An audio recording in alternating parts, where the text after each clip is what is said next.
Hi ಎಲ್ಲರಿಗೂ. ಇವತ್ತು ನಾನು ರೇಷನ್ ಅಕ್ಕಿಯಲ್ಲಿ ಪಲಾವ್ ಮಾಡಿದ್ದೇನೆ. ತುಂಬ ಚೆನ್ನಾಗಿ ಬಂದಿದೆ ನೋಡಿ.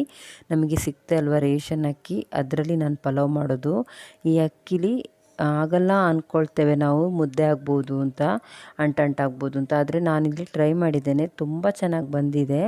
ನೀವು ಸಹ ಒಂದು ಸತಿ ಈ ರೀತಿ ಟ್ರೈ ಮಾಡ್ಬೋದು ನೋಡಿ. ಈ ಅಕ್ಕಿಯಲ್ಲಿರುವ ಕಲ್ಲೇನಾದರೂ ಇದ್ದರೆಲ್ಲ ಚೆಂದ ನಾವು ತೆಗೆದುಕೊಳ್ಳುವ. ತುಂಬ ಚೆನ್ನಾಗಿರುವ ಅಕ್ಕಿ ಸಿಕ್ಕಿದೆ, ಆದ ಕಾರಣ ನಾನು ಟ್ರೈ ಮಾಡ್ತಾ ಇದ್ದೇನೆ. ಅದನ್ನು ನಾನು ಪಕ್ಕಕ್ಕೆ ಇಟ್ಟಿದ್ದೇನೆ. ಈಗ ಒಂದು ಮಿಕ್ಸಿ ಜಾರಿಗೆ 1/4 ಕಪ್ಪಷ್ಟು ನಾನಿಲ್ಲಿ ಕಾಯಿ ತುರಿಯನ್ನು ಹಾಕ್ಕೊಂಡಿದ್ದೇನೆ. ನಂತರ ಒಂದು 5 ಲವಂಗವನ್ನು ಕೂಡ ಹಾಕಿದ್ದೇನೆ, ಮತ್ತು ಸ್ವಲ್ಪ ಚಕ್ಕೆಯನ್ನು ಕೂಡ ಹಾಕ್ತಾ ಇದ್ದೇನೆ. ಈ ಚಕ್ಕೆ ತುಂಬ ದಪ್ಪ ಇದೆ ಅಂದರೆ ನೀವು ಹುರಿಯುವಾಗ ಎಣ್ಣೆಗೆ ಹಾಕ್ಕೊಳ್ಬೋದು, ಆವಾಗ ನಮಗೆ ತೆಗೆದು ಪಕ್ಕಕ್ಕೆ ಇಟ್ಕೊಳ್ಬೋದು. ಇಲ್ಲ ತೆಳ್ಳಗಿದೆ ಅಂದರೆ ನೀವು ಮಿಕ್ಸಿ ಜಾರಿಗೇ ಹಾಕಿ ರುಬ್ಕೊಳ್ಬೋದು, ಬಾಯಿಗೆ ಸಿಗ್ತದೆ. ಇಲ್ಲಾಂದರೆ ಅದು ಮಿಕ್ಸಿ ಜಾರಲ್ಲಿ ಹುಡಿ ಆಗೋದಿದ್ದರೆ, ದಪ್ಪ ಇದ್ದರೆ, ತೆಳ್ಳಗಿದ್ದರೆ ಹಾಕ್ಕೊಳ್ಬೋದು. ಹಾಗೆ ಅರ್ಧ ತುಂಡು ಮೆಣಸು ಹಾಕಿದ್ದೇನೆ, ಹಸಿಮೆಣಸು. ನಂತರ ಒಂದು 5ರಿಂದ 6 ಬೆಳ್ಳುಳ್ಳಿ ಹಾಕಿದ್ದೇನೆ, 1 ಇಂಚಷ್ಟು ಶುಂಠಿ ಹಾಕಿದ್ದೇನೆ. ಇಷ್ಟನ್ನು ಹಾಕ್ಕೊಂಡ ನಂತರ ಒಂದು 1/4 ಗ್ಲಾಸಷ್ಟು ನೀರು ಹಾಕ್ಕೊಂಡು ನಾವು ಇದನ್ನು ಒಂದು ಸತಿ ಗ್ರೈಂಡ್ ಮಾಡ್ಕೊಳ್ಳುವ. ಇದಕ್ಕೆ ನೀವು ಕೊತ್ತಂಬರಿ ಸೊಪ್ಪು, ಪುದೀನ ಸೊಪ್ಪು ಕೂಡ ಹಾಕ್ಕೊಳ್ಬೋದು. ಬಟ್ ಇಲ್ಲಿ ತುಂಬ ಸಿಂಪಲ್ಲಾಗಿ ಈಸಿಯಾಗಿ ಮಾಡುವಂಥ ಒಂದು ಪಲಾವನ್ನು ಮಾಡ್ತಾ ಇರುವಂಥದ್ದು. ಇದನ್ನು ನಾನೀಗ ನೀರು ಹಾಕ್ಕೊಂಡಿದ್ದೇನೆ, ರುಬ್ಕೊಂಡು ತಂದಿದ್ದೇನೆ ನೋಡಿ. ಈ ಥರ ರುಬ್ಬಿದ್ದೇನೆ. ಇದಕ್ಕೆ ನಾನು ಸೊಪ್ಪೇನು ಹಾಕಿರೋದ್ರಿಂದ ಬಿಳಿ ಚಟ್ನಿ ಥರನೇ ಬಂದಿದೆ. ಹಾಗೆ ನಾನು ಒಂದು ಸ್ವಲ್ಪ ಬೀನ್ಸು ಮತ್ತು 1-2 ಕ್ಯಾರೆಟನ್ನು ಕೂಡ ಕಟ್ ಮಾಡಿ ಇಟ್ಕೊಂಡಿದ್ದೇನೆ. ಹಾಗೆ ಹಸಿ ಬಟಾಣಿನ ನೆನೆಸಿಟ್ಕೊಂಡಿದ್ದೆ.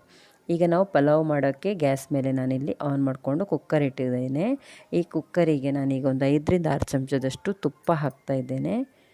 ನಿಮ್ಮಲ್ಲಿ ತುಪ್ಪ ಇಲ್ಲ ಅಂದರೆ ಎಣ್ಣೆ ಹಾಕ್ಬೋದು, ಬಟ್ ತುಪ್ಪವೇ ಹಾಕಿದರೆ ತುಂಬ ಟೇಸ್ಟ್ ಆಗುವಂಥದ್ದು. ಹಾಗೆ ನಾನು ಸ್ವಲ್ಪ ಎಣ್ಣೆ ಕೂಡ ಇದಕ್ಕೆ ಮಿಕ್ಸ್ ಮಾಡ್ತಾ ಇದ್ದೇನೆ.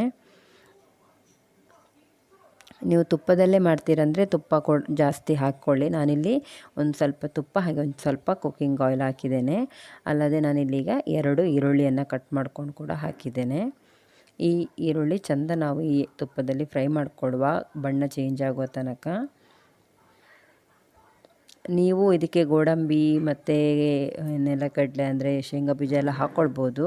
ನಾನು ಸಿಂಪಲ್ಲಾಗಿ ಮಾಡೋ ಕಾರಣ ಏನು ಹಾಕ್ತಾಯಿಲ್ಲ. ಈಗ ನಾನು ರುಬ್ಬಿದ ಪೇಸ್ಟ್ ಇತ್ತಲ್ಲ, ತೆಂಗಿನಕಾಯಿ ತುರಿ ಹಾಕಿದ್ದು, ಅದನ್ನು ಕೂಡ ಹಾಕ್ಕೊಂಡಿದ್ದೇನೆ. ಅದನ್ನು ಹಾಕಿದ ನಂತರ ಹಸಿ ವಾಸನೆ ಹೋಗೋ ತನಕ ನಾವು ಇದನ್ನು ಚೆಂದ ಎಣ್ಣೆಯಲ್ಲಿ ಹೀಗೆ ಕಲಿಸ್ತಾ ಇರುವ. ಆನಂತರ ಕಟ್ ಮಾಡಿದ ಕ್ಯಾರೆಟ್, ಬೀನ್ಸು ಮತ್ತು ಹಾಕ್ಕೊಂಡಿದ್ದೇನೆ. ಹಾಗೆ ಬಟಾಣಿಯನ್ನು ಕೂಡ ನಾನೀಗ ಹಾಕ್ತಾಯಿದ್ದೇನೆ. ಈ ಬಟಾಣಿ ಹಾಕಿದ ನಂತರ ಒಂದು ಸತಿ ಚೆಂದ ಕಲಿಸ್ಕೊಳ್ಳುವ.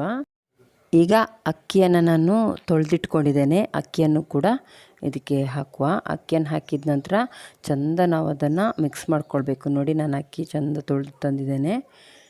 ಇದನ್ನು ಈಗ ಈ ವೆಜಿಟೇಬಲ್ ಇದಕ್ಕೆಲ್ಲ ಹಾಕ್ಕೊಳ್ಳುವ. ಈ ಅಕ್ಕಿ ಹಾಕ್ಕೊಂಡ ನಂತರ ಕೂಡ ನಾವು ಇದನ್ನು ಚೆಂದ ಕಲಿಸ್ಕೊಳ್ಬೇಕು. ಅದರಲ್ಲಿ ಎಣ್ಣೆಯಲ್ಲಿ ಇದು ತುಪ್ಪದಲ್ಲೆಲ್ಲ ಚೆಂದ ಒಂದು ಸ್ವಲ್ಪ ಮಿಕ್ಸ್ ಆಗಬೇಕು ಅಕ್ಕಿ. ಅಷ್ಟರ ತನಕ ಇದನ್ನು ಹೀಗೆ ಕಲಿಸ್ತಾ ಇರಬೇಕು, ಅದಾಗ ಉದುರಾಗ್ತದೆ ನಮಗೆ. ಈ ಅಕ್ಕಿ ಹಾಕಿದ ನಂತರ ನಾವಿದಕ್ಕೀಗ ನೀರು ಹಾಕುವ. ನಾನಿಲ್ಲಿ 3 ಗ್ಲಾಸಷ್ಟು ಅಕ್ಕಿ ತಗೊಂಡದ್ದು, ಅದರ ಡಬ್ಬಲ್ಲಾಗಿ 6 ಗ್ಲಾಸಷ್ಟು ನೀರು ಹಾಕ್ತಾಯಿದ್ದೇನೆ. ಅಂದರೆ ನೀವು ಕಪ್ ಅಳತೆಯಲ್ಲಿ ಯಾವ ಕಪ್ಪಲ್ಲಿ ತಗೊಳ್ತೀರಿ, ಯಾವ ಗ್ಲಾಸಲ್ಲಿ ತಗೊಳ್ತೀರಿ, ಅದರ ಡಬ್ಬಲ್ ನೀರು ಹಾಕ್ಕೊಂಡ್ರೆ ಆಯಿತು. ಜಾಸ್ತಿ ಸಹ ಹಾಕಲಿಕ್ಕೆ ಹೋಗಬೇಡಿ, ಅಂದರೆ ಇದು ಅಕ್ಕಿ ರೇಷನ್ ಅಕ್ಕಿ ಆಗಿರೋದ್ರಿಂದ. ಈಗ 1/4 ಚಮಚದಷ್ಟು ಅರಿಶಿನ ಪುಡಿ ಹಾಕಿದ್ದೇನೆ. 2 ಚಮಚದಷ್ಟು ಇಲ್ಲಿ ನಾನು ಉಪ್ಪು ಹಾಕ್ತಾಯಿದ್ದೇನೆ. ಇದನ್ನು ಉಪ್ಪು ಹಾಕೊಂಡ ನಂತರ ನಾನು 1 ಚಮಚದಷ್ಟು ಗರಂ ಮಸಾಲೆ ಹುಡಿಯನ್ನು ಕೂಡ ಹಾಕ್ತಾಯಿದ್ದೇನೆ.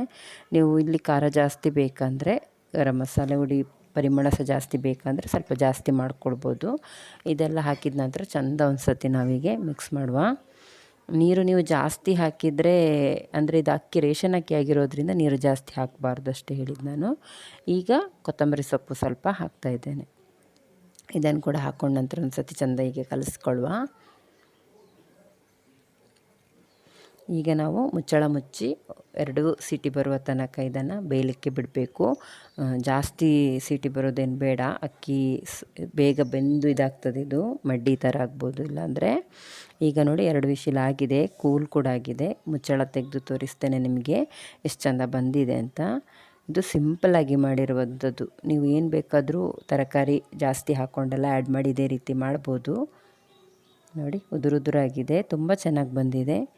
ಇದೇ ರೀತಿ ನೀವು ಸಹ ಒಂದು ಸತಿ ಟ್ರೈ ಮಾಡಿ. ಹಾಗೆ ನನ್ನ ವಿಡಿಯೋಸ್ನ ನೀವು ಲೈಕ್ ಮಾಡಿ ಮತ್ತು ನಿಮ್ಮ ಫ್ರೆಂಡ್ಸ್ ಫ್ಯಾಮಿಲಿಯವರಿಗೆಲ್ಲ ಶೇರ್ ಮಾಡಲಿಕ್ಕೆ ಮರಿಬೇಡಿ. ನೋಡಿ ನಾನು ಈಗ ಕೆಳಗೆ ತನಕ ಸೌಟ್ ಹಾಕಿ ತೋರಿಸ್ತಾ ಇದ್ದೇನೆ. ಉದುರುದ್ರೆ ಇದೆ.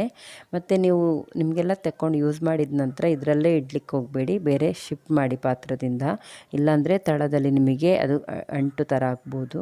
ನಾನು ನಿಮಗೆ ನೋಡಿ ಬಳಸಿ ಕೂಡ ತೋರಿಸ್ತಾ ಇದ್ದೇನೆ ಎಷ್ಟು ಚೆನ್ನಾಗಿ ಬಂದಿದೆ ಅಂತ ನೀವು ನೋಡ್ತಾ ಇದ್ದೀರಲ್ಲ. ನನ್ನ ವೀಡಿಯೋಸ್ಗೆ ನೀವು ಇನ್ನೂ ಕೂಡ ಸಬ್ಸ್ಕ್ರೈಬರ್ ಆಗಿಲ್ಲ ಅಂದರೆ ನನ್ನ ಚಾನಲಿಗೆ ಸಬ್ಸ್ಕ್ರೈಬರ್ ಆಗಲಿಕ್ಕೆ ಮರಿಬೇಡಿ. ಹಾಗೆ ಪಕ್ಕದಲ್ಲಿರುವ ಬೆಲ್ ಐಕಾನ ಕ್ಲಿಕ್ ಮಾಡಿ, ನಂತರ ಅದರಲ್ಲಿ ಬರೋ ಆಪ್ಷನಲ್ಲಿ ಆಲ್ ಆಪ್ಷನ್ನ ಕೂಡ ಕ್ಲಿಕ್ ಮಾಡಿ. ನಾನೇನಾದ್ರು ವೀಡಿಯೋಸ್ ಹಾಕಿದರೆ ನಿಮಗೆ ನೋಟಿಫಿಕೇಷನಲ್ಲಿ ಬರ್ತದೆ. Thank you.